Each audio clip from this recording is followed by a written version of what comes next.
Good evening, everyone. Today, I am presenting my case study on the risk management process in information security, focusing on an Australian financial institution.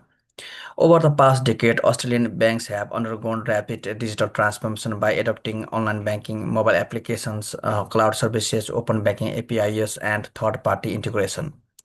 While these technologies enable faster innovation and 24 hours banking services, they also increase exposure to cyber threats.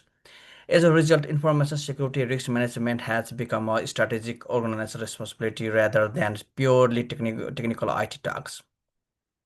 Background and industry context. Australian financial institutions manage highly sensitive information, including customer PII, transaction data, authentication credentials, and regulatory reporting records. Protecting the confidentiality, integrity, and availability of this information is essential for business continuity, regulatory compliance, and customer trust. Bank also operates under strict regulatory requirements, particularly APRA CPS 234, which emphasizes assets identifications, proportionate controls, incident response readiness, and continuous monitoring. At the same time, a reliance on cloud platforms and third-party providers has extended risks beyond organizational boundaries. Information Security Risk Management Foundation. Information security is traditionally based on the CIA right, confidentiality, integrity, and availability. In modern digital banking, additional characteristics such as accountability, authenticity, non-repudiation, and resilience are also critical. This means that effective information security risk management must be holistic and adaptive, combining technology controls, policies, human awareness, vendor management, and continuous monitoring as threats evolve rapidly. Information Security Risk Management Frameworks. This case study applies ISO 31000 and ISO 27005 as guiding frameworks.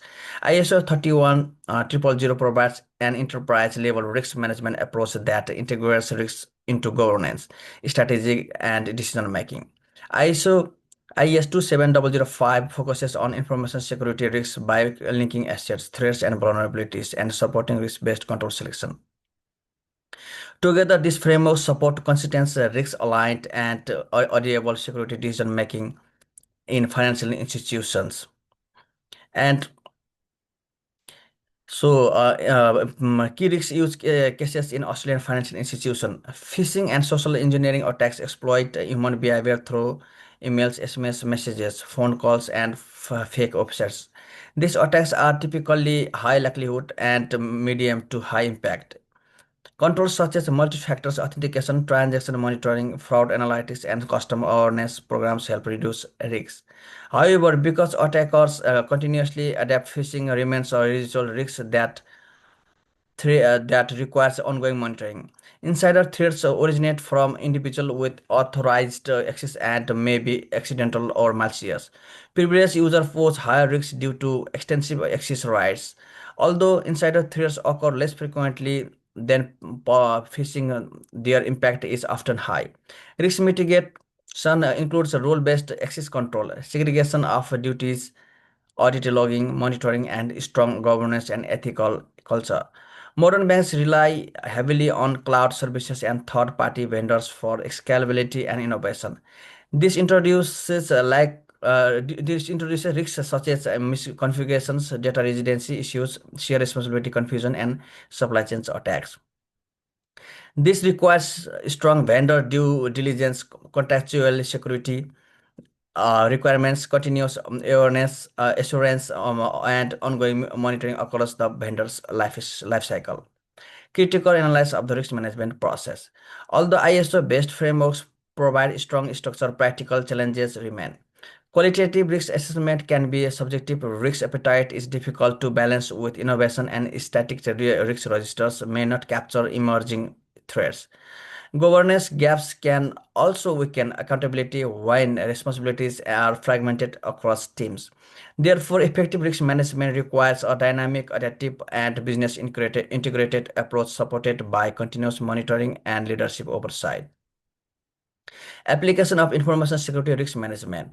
In practice, risk management begins with establishing context, including business objectives, regulatory requirements, and risk appetite.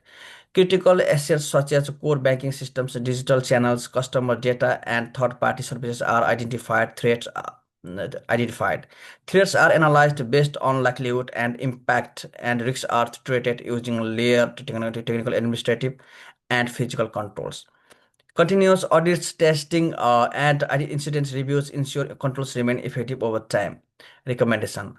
Financial institutions should strengthen continuous surveillance by integrating threat intelligence and security analytics, clearly define executive accountability and risk ownership, enhance third-party risk management through ongoing vendor assurance, invest in security culture and awareness, and align risk appetite with a digital strategy to sustain innovation while managing digital risks.